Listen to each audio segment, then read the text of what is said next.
Kita makan dulu yang ni, ayam bawang. Bismillah.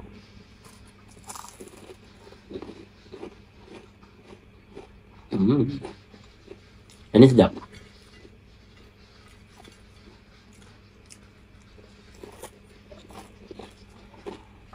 Kita makan yang ni pula. Yang cheese tak silap aku depan ni.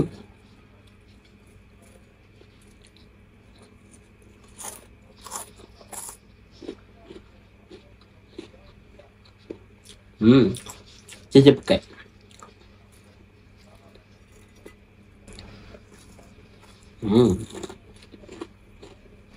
Lepas tu kita try yang ni pula, sapi panggang. Yang ni sapi panggang.